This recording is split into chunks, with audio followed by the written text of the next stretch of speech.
Today, we're cutting through the hype to look at where MSPs are really feeling the impact. AI adoption that's stalling despite massive investment, vendor consolidation reshaping choice and control, and a channel model shifting from MDF to measurable outcomes. 59% of enterprises report no new revenue from AI. Kaseya's acquisition of Inky signals deeper platform lock in, and partners are rejecting old funding models in favor of outcome based alliances. The message is clear. It's time to move from promise to proof, from one stop shop convenience to strategic independence, and from marketing spend to real, provable value. Ryan Morris joins me for a lively discussion. It's Wednesday, October 15th, 2025, and I'm Dave Sobel. Welcome to the Business of Tech Lounge, the live version of the Business of Tech podcast. Now, we take questions and comments throughout the show, so please submit them in the chat. If you have a question, we'll happily respond to it. And thanks to Sales Builder, a Business of Tech Plus supporting vendor. Focus on your IT sales workflow with the power of automation and visit them at salesbuilder.com. That's BUILDR.com. Live stream support is provided by Rhythms, delivering 5G connectivity solution for MSPs. Reliable internet access for everyone. Visit rythmz.com for more information. We're keeping an eye on the chat, and we are taking questions in real time. Ryan Morris is a principal consultant at Morris Management Partners and a longtime channel strategist, speaker, and co-host of the Killing It podcast, advising MSPs and vendors on profitable go-to-market and sales execution. His background spans solution provider, vendor, distributor, and analyst roles across 25 years in the IT channel. He's a frequent flyer here and a good friend. Ryan, welcome back to the show. Thank you very much, Dave. Very glad to be here. Thanks for having me. We always have a good time. So I'm going to start with the AI adoption and a bit of a reality check. So I've been reporting that despite all the massive investment and marketing, enterprise AI adoption is stalling. Some surveys are showing 95% of large US companies report no new revenue from AI, and 65% of CIOs say their AI investments haven't broken even. The gap between the promise and the practical value looks like it's widening, and sentiment is shifting from that must-have to show me the ROI. MSPs are now under pressure to deliver real measurable results, sometimes when the clients themselves can't even define what AI is, and they want AI and they want it to show where it saves them money, boosts productivity, or gives them more. So I thought I would sort of dive in and say you've spent some time thinking about this gap yourself. How are MSPs bridging the gap between the vendors who are all talking about how AI invested they are and client reality? See, that's exactly the point. And the good news here is it's not a mistake. This is not an indication that the AI market is broken and we're doing something wrong and oh no, what are we going to do about this? It is a classic example of a hype curve of adoption that is driven by the overpromise of a brand new technology. We hype it up, we make sure it sounds like the best thing that anybody could possibly imagine, and then somebody goes, hey, wait a minute, this isn't paying for itself, and then others pile on and the sentiment turns negative. We go into the trough of disillusionment, and then eventually somebody says, here's a use case, I'm applying the technology, it's actually working and delivering technology, and we're all going to go in this direction. This happened to us in the dot-com world. This happened to us in the cloud world. This happens in every new technology segment that we've ever experienced. The key here is the managed service provider should be in the ideal position to bridge the gap between, woohoo, AI is going to change the world. Now we're in this we're in this trough of disillusionment, like 95% of the people are saying it's just not paying for itself, versus that slope of enlightenment where we actually get to productivity.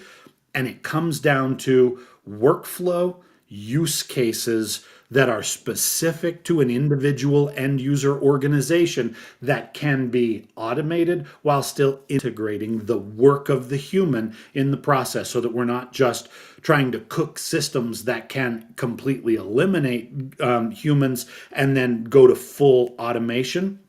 Nobody's ready for that yet.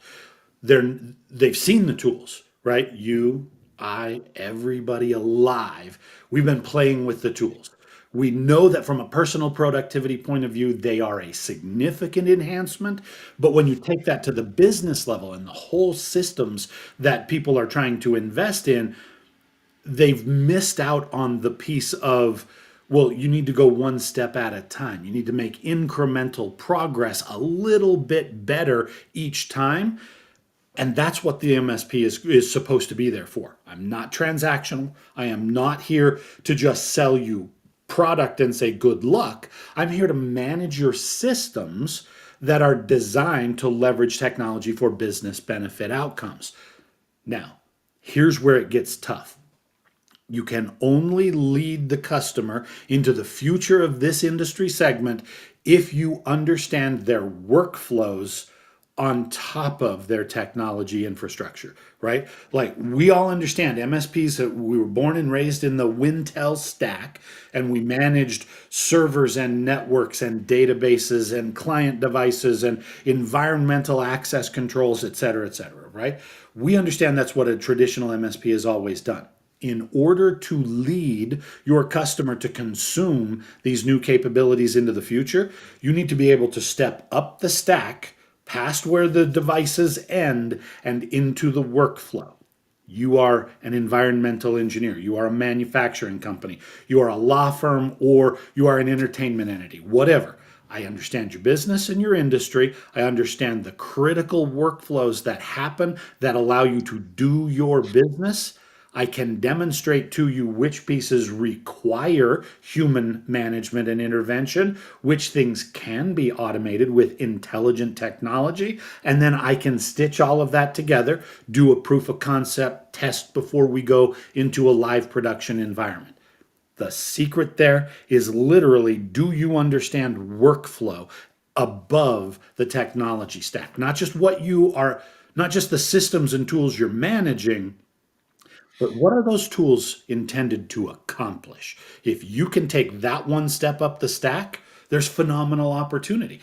Because what your research shows, Dave, is the customer, clear 95% of them anyway, the customer doesn't understand how to automate with technology. They don't know what things should and should not be applied for the AI versus the human.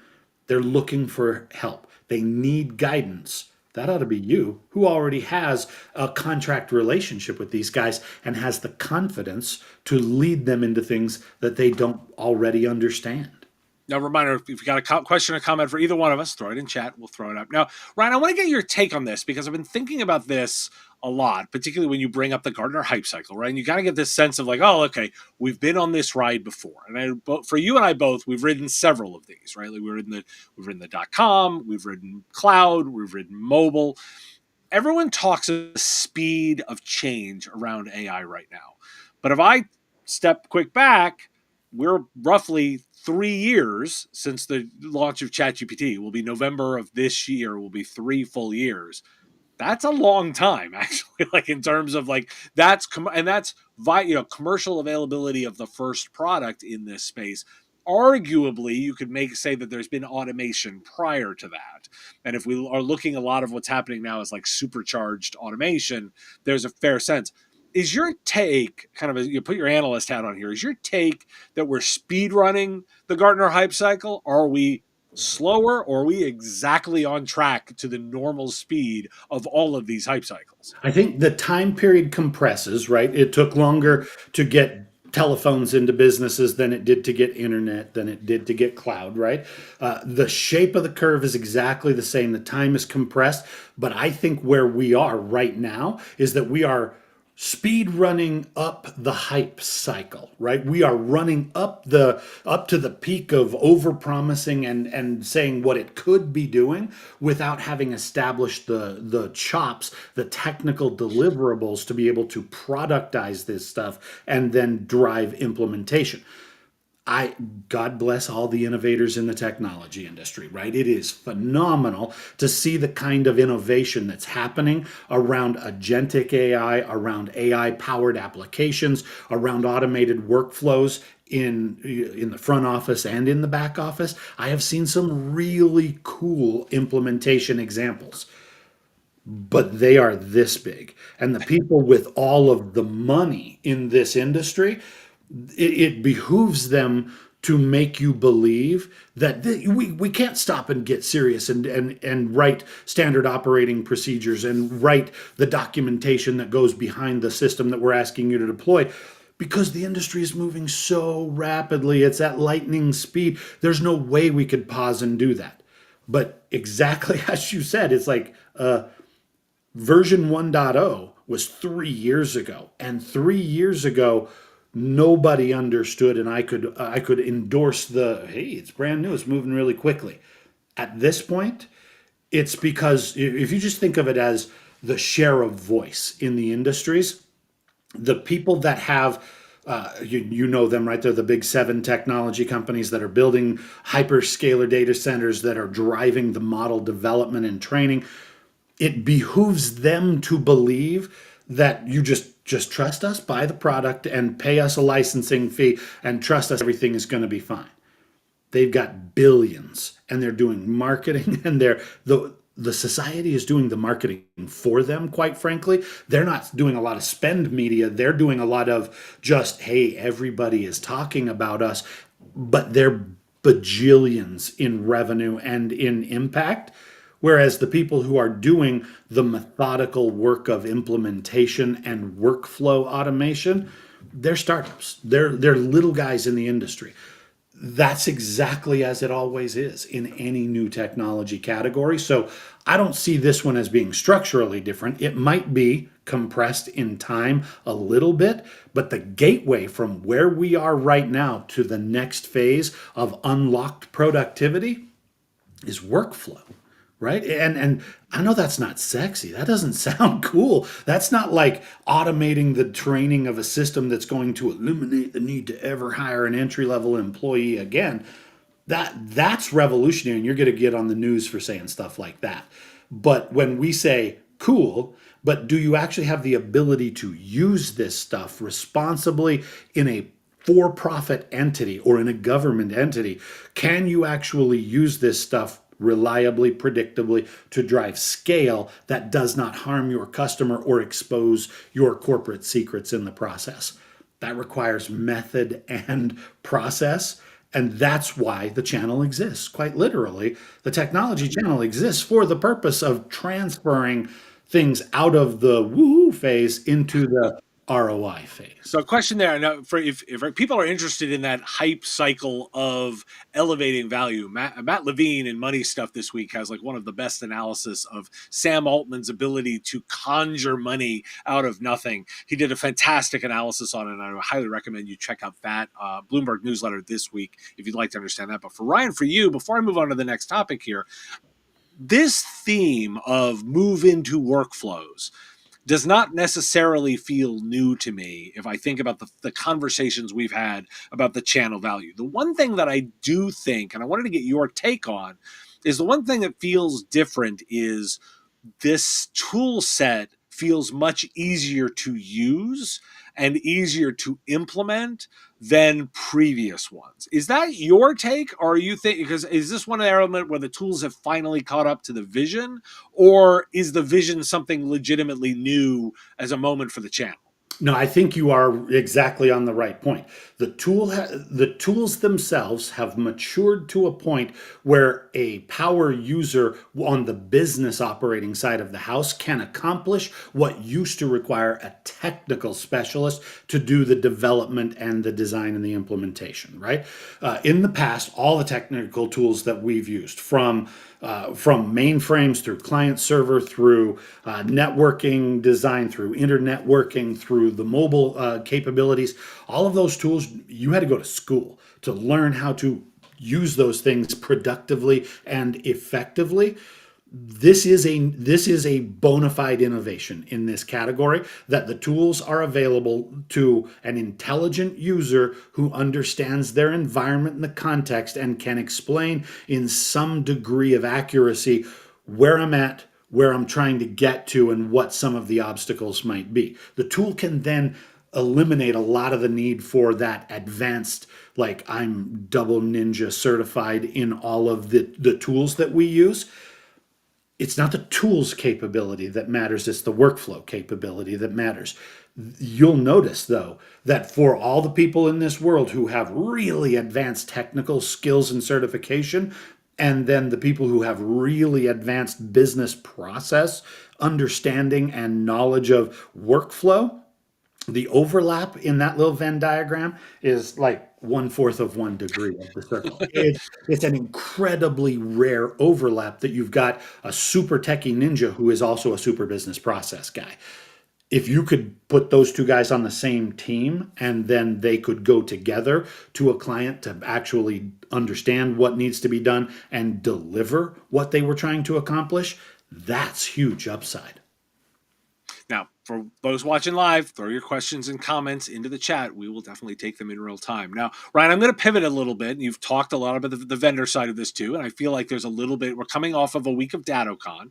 Obviously, I kicked it off the week before they even started by pointing out the Datto suit slide. There's a whole investigation of that if you're interested in that. I actually want to follow up a little bit with the moves they made, particularly at DattoCon. So they acquire Inky, right, as part of the continued trend toward full stack consolidation.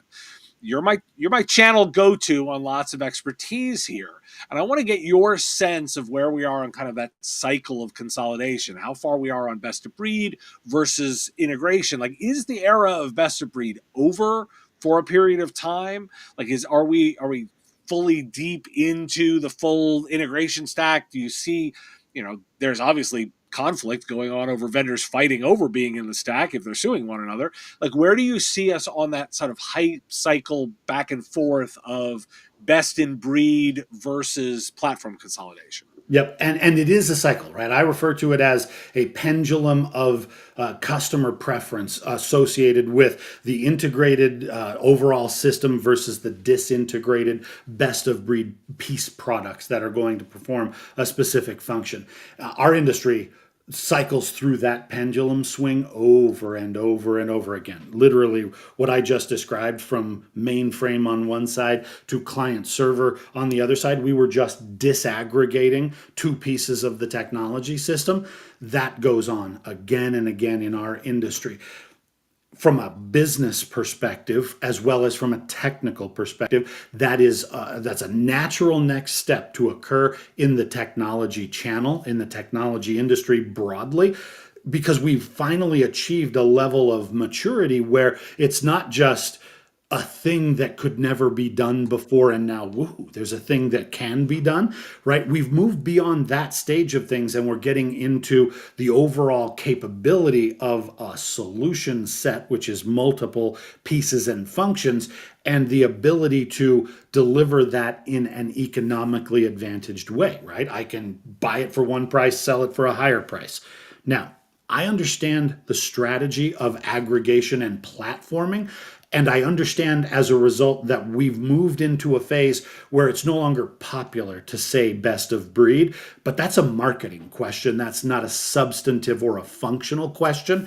And the real gap that's going to keep us in a best of breed world, especially in the MSP category for a number of years, is that we are not selling integrated functionality to an end user who is going to consume it for their own operational benefit. We're selling it to an MSP, an intermediary who is using that tool set to deliver value-added services to their own customer base. It's not an all or nothing audience. That's not a, hey, you know what? That was a really good pitch that I heard from you in the booth at the trade show. So what I'm going to do is rip and replace all the tools on which I have designed, not only my technical integrations, which are difficult, but also my standard operating procedure for delivering all of my technology related services. I'm just going to flip the switch and turn off one and turn on another. It's not going to happen, right? MSPs, by definition, have an economic motivation to be very careful about moving towards integrated bundles or overall portfolios and platforms. They have an economic motive that is partly going to be associated with the smoothness that they can deliver their own services, but also the risk associated with their economics that's tied to the vendor lock-in thing. I got one vendor for 10 tools instead of 10.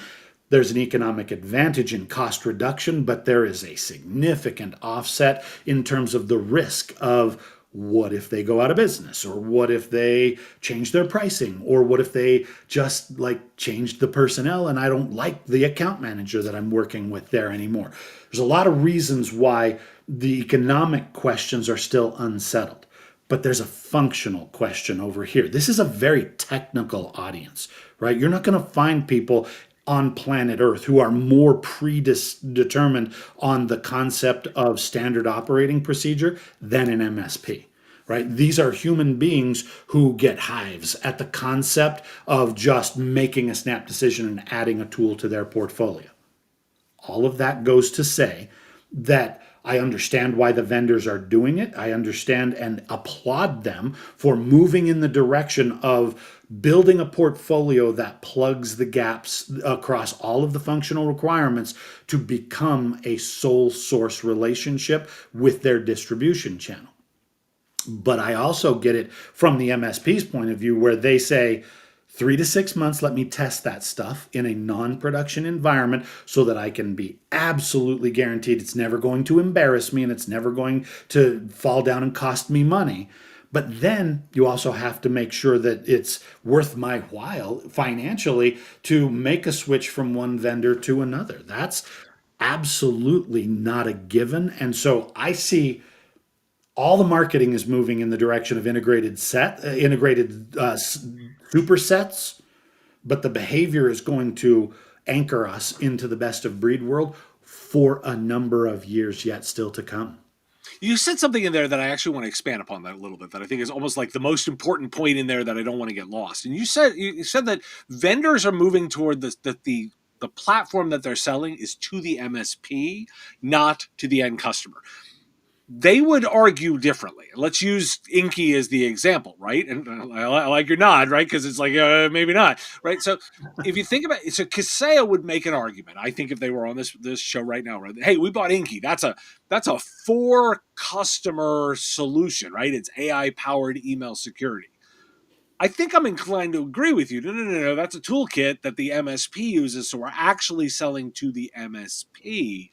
Say a little bit more about the way you're thinking about that, because it feels like that difference between what you're selling to clients versus what you're selling to MSP is really core to understanding the best in breed versus platform argument.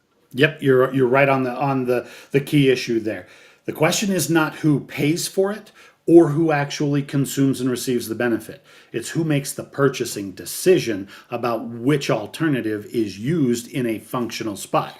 I always go back to the idea of being a general contractor who employs a number of subcontractors who then use tools and resources to do the work that the customer is paying for. If you're renovating your kitchen, there's going to be a general contractor who's going to bring in a plumbing guy, an electrical guy, a tile guy, a paint guy, right? They're all going to do these things. Each of those subs brings their own tools and resources, from wires to pipes to drywall to tile and grout, right?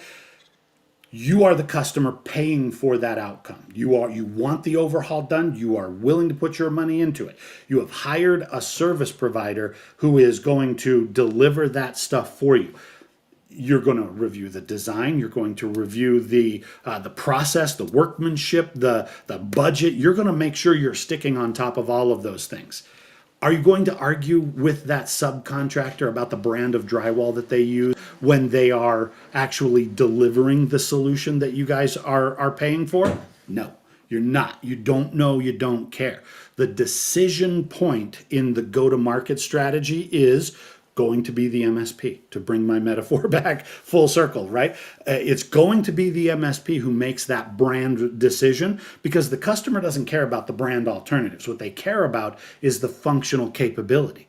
Why would I ever agree to pay for drywall? Because I would like a nice flat surface inside of my new kitchen, right? That is exactly the same thing as I need to have the functional capability to do endpoint protection and extended detection and response. And I need to be able to do network access control, et cetera, et cetera. I need my network to have controlled access. I don't care which branded tool you, as the specialist service provider, choose to do that thing, as long as you can make me believe A, it's functionally going to solve my problem, and B, you got it. You own it. You're the one who's accountable in the warranty cycle of this transactional relationship. As long as you say, I know it, I trust it, it's going to accomplish the outcome, and if anything goes wrong, it's on me. I got you, right? Okay. That's Yeah. always going to be true. So we're not selling MSP tools to end users. We're selling the outcome of those tools to the users.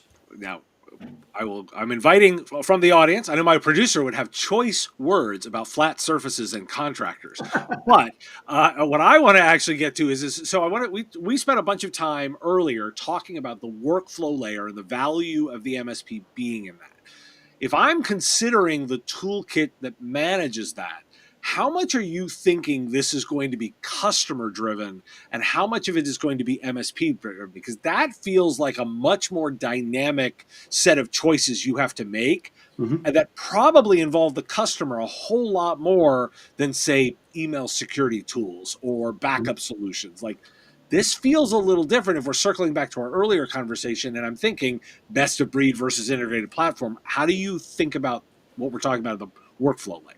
Yep, you're right. It is abstracted one more layer closer to the humans, so the humans are going to have they're going to have an opinion about the environments in which they prefer to work, but they are highly susceptible to to expert recommendations. Right? When I go to the store and I say I want to buy the latest, the greatest television, the latest, the greatest home networking technologies, I know a little bit about that, enough to know what I want and to be adamant about what the aesthetics and the outputs are going to look like. But do I understand the circuit board level technologies that are going into the things that I'm considering? I don't. And I don't want to. I've got 10,000 other decisions to make this week, and I cannot afford to spend my decision capital on something that it comes down to, you're the specialist. Is this the tool that you prefer to use? Is this the way that the environment in which you would design and execute workflow modifications? Great. I'll get used to that thing. Now, you can eliminate any of that kind of a conversation by doing a little custom development on top of the platform and creating a user interface, like the GUI of that environment that looks and feels like your brand as the MSP and is utterly benign and consistent to the customer. They look at it and go, hey, whiteboard environment that's got your branding on it, cool. That's just simple integration. Like, that's no code type application development that you would stack on top of a workflow tool to create the interactive capabilities. That's something that I think we'll get to in phase two of the workflow evolution, but it is very possible to do that kind of a thing. It ultimately comes down to, well, and because you make the point about DattoCon last week, I think there was it's not just my opinion. Listen to what was said on the main stage. We bought this company to create an integrated platform of all-encompassing capability. We also made the announcement that we are and intend to become even more so an API first company. I wouldn't need APIs if I expected everybody to switch onto my platform, because I would have done the integration in house. That's literally the definition of Right. platform and portfolio integration. But if I am aggressively promoting the fact that I am now API friendly and first, and that I will work interoperably in any direction with any other tools in the ecosystem that you prefer to use, okay, that wasn't just a product person who said that. That was the CEO who stood on the main stage with cameras rolling, with tape recording. They said, I'm going to be an API first company. What that means in very plain English is, we don't expect to get to totally integrated platform technologies anytime soon. We expect to continue to live in and even invite in integrated best of breed products that we stitch together with APIs. They're living on both sides of the story. They have to plan for today API and tomorrow integrated solution. But the fact that they're doing both says we're nowhere near the pendulum swinging all the way over to where a majority of MSPs get all their tools from a single platform provider. Gotcha. Now, listeners, I see you watching. If you have questions and comments for Ryan and I, please throw them in the chat. We will happily do it. Now, Ryan and I can riff for ages.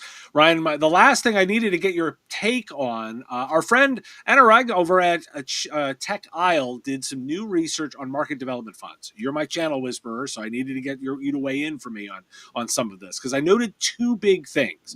He noted in his recent research that traditional market development funds, or MDF, are now seen by partners as obsolete, ranking 11th in his stack rank of partner value.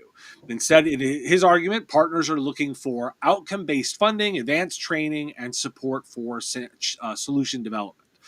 And the other thing that I thought was really interesting, that is a sort of a note to the shifting sands a little bit, was Huntress last week announcing their new distribution deal with SureWeb.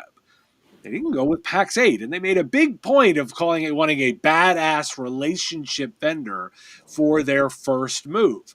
I feel like these two stories are kind of linked. Like, like the looking for outcomes and looking for vendors searching for distributors that are valuing relationships over transaction. Talk to me a little bit about the thinking that is going into channel development right now of the way to best serve partners. Yep. I will tell you, the most effective way to interpret that 11th place priority finish for MDF, it's not because MDF is not important or valuable. It's a question of diminished expectations because the legacy programs have been either very complicated and way too much work for way too little return, right? The juice is not worth the squeeze in a lot of those programs, and they've not been targeted to accomplishing a meaningful benefit for the partner or for the vendor. They've been used for the sake of, well, I'm going to use it to train my team, or I'm going to use this to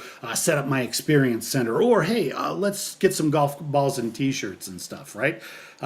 I get marketing. I understand the broader platform play of what all the things are that could and should be appropriately put into the bucket of MDF fundable things. But both sides have now arrived at a point where it says, do not just give me $1 back in return for including your logo in my outbound email blast to my install base. Instead, let's talk about the integrated campaign that I'm going to run in marketing that will lead to an engaged, enabled, and motivated sales organization that will yield an engagement, a contract, or a transaction that I can then correlate back to the marketing expenses that I incurred through that entire food chain, right? You can't force people to document and demonstrate proof of performance against every single step of that value chain activity because a lot of it is human. A lot of it is going to be, well, because I called the guy on the phone and when he answered, I had a conversation and I happened to mention your technology. That's not something that you can easily automated submit via the PRM portal that the vendor is utilizing to qualify for reimbursement on those things. But it could absolutely be the direct effect of a successful MDF program. I am thrilled that the industry, both the vendor side and the partner side, are arriving at the point where we say just fundamentally the transactional activity oriented accrual or entitlement level of MDF. I sold X amount of dollars, so I get 1 or 2% of that back, and that's my entitlement, and I get to use it for what I want to use it for. The vendors don't like that, and they've been trying to get away from it. The partners now fundamentally agree. I'm not entitled to that, and dropping that 1 or 2 points to my bottom line is not going to cause growth. I want integrated support from a vendor who can help me go to market more effectively. And the vendor wants a partner who's willing to engage across that value chain and be held accountable for that integrated activity and the results that it generates. This is a brave new world. We could actually make progress on MDF. but you have to think about it not in the form of marketing tactics, but in the form of business development and what the broader scope of those job descriptions are that fit within that category. Gotcha. Well, Ryan, it's always fun having you on. Really appreciate it. I look forward to the next conversation. But I know our listeners may have additional follow up questions. What's the best way for them to get in touch if they want to reach out and ping you and get your insights into some of these issues? Great question. Very best way is on LinkedIn, right? So I'm Ryan Morris 303 on LinkedIn. Sometimes that's a little hard to search when you're out there, but if you just go to that and search on the platform, you'll find me out there. Morris Management Partners is the name of the organization. That's where I tend to have big thoughts and ideas as well as do a whole lot of interaction, but it's also a very good communications platform for me. Ryan, always love having you on. I will look forward to having you back next time. Thank you very much. Now, I want to tease an interview that's coming out this weekend. Technology journalist Jacob Ward joined me, and we had a conversation about the relationship between AI, human behavior, and decision making, highlighting how emerging technologies can erode our sense of agency.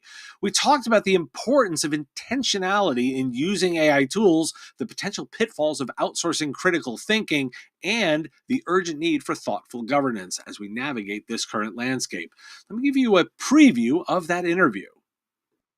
And one of the things that really interests me in your work is you've been tracking how technology influences human behavior for a long time. Like, what Yeah. was that moment that made you realize AI was starting to erode our sense of agency rather than expand it? Oh man, Dave, that's such a good question. So I basically had been a technology correspondent for a long time. I was the editor-in-chief of Popular Science, and then I was a technology correspondent for Al Jazeera, which is a fascinating place to work. And coming out of that, I was hired to do a documentary series for PBS that was funded by the National Science Foundation called Hacking Your Mind.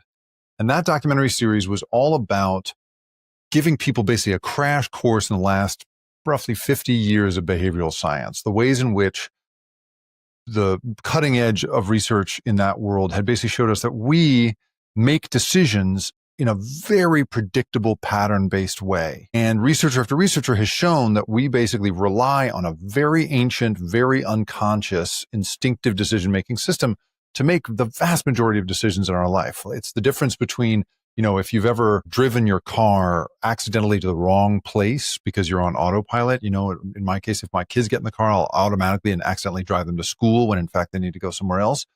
That is the kind of absolutely unconscious decision-making system that your brain is built for. It is built to take shortcuts and to basically say, I know this story already. You don't have to bother me with any conscious thinking. I'm just going to do this on autopilot. And as I was learning all about that during that documentary series, I was at the same time in my day job as a tech correspondent meeting company after company after company that was trying to deploy what at that time was pretty early AI models, sort of machine learning models or these natural language kind of models with human reinforcement. And I was seeing company after company after company saying, we're going to be able to read the patterns in human behavior and make predictions about that behavior in really powerful ways. And I began to look at everything I had just learned about how we are unconsciously making most of our choices. And then all of these fly-by-night companies ready to deploy whatever they could get their hands on to predict and in some cases even shape how we behaved. And I thought to myself, ooh, this is a bad combination. And so this was like 2016, 2017, then transformer models hit, which are the models that make it possible to take all that data and funnel it down into some specific insights. Those hit, and I just thought, man, I gotta talk about this. I gotta get out there about this. I'm not the kind of person who tends to believe that what I have to say is universally important. Everyone's got to hear it. But I just didn't see anybody else covering the combination of our very specific human vulnerabilities and the technology that was coming for us. And so that was sort of the set of circumstances that set me on this path. That conversation with Jacob made me think a lot about governance. I think there's some principles in there that MSPs and IT service providers can use. Business of Tech Plus subscribers get interviews in the dynamic ad-free feed delivered early. It's a benefit of supporting the show. Visit businessof.tech/plus to sign up and get early access. That interview will release for everyone on the weekend. And I want to call out, thank you for watching, Rashid. We thank you as well for your comment. We really appreciated you watching the conversation, and we'll certainly take any questions and comments throughout the show. I also want to thank Sales Builder, a Business of Tech Plus supporter. Focus on your IT sales workflow with the power of automation and visit them at salesbuilder.com. That's BUILDR.com. Our live stream support is provided by Rhythms, delivering 5G connectivity solution for MSPs, reliable internet access for everyone. Visit rythmz.com for more information. And vendors, you too can get your name mentioned on the live show. It's part of our vendor support level for Business of Tech Plus subscribers. Now, if you'd like to support the show and get even more from the Business of Tech, check out our membership options at businessof.tech/plus. There's a free tier with access to daily stories and transcripts, insider access for bonus analysis and early access to interviews, and that dynamic ad-free feed of the podcast, and the leadership tier with exclusive vendor briefings, data reports, and behind-the-scenes insight into the channel. Every membership directly supports independent reporting and helps me continue bringing you the research-driven coverage of the IT services industry. Again, that's businessof.tech/plus. If you have a question and are listening to the recording, send it in at question@mspradio.com. Thanks for joining me for the Business of Tech Lounge, and I will see you next time.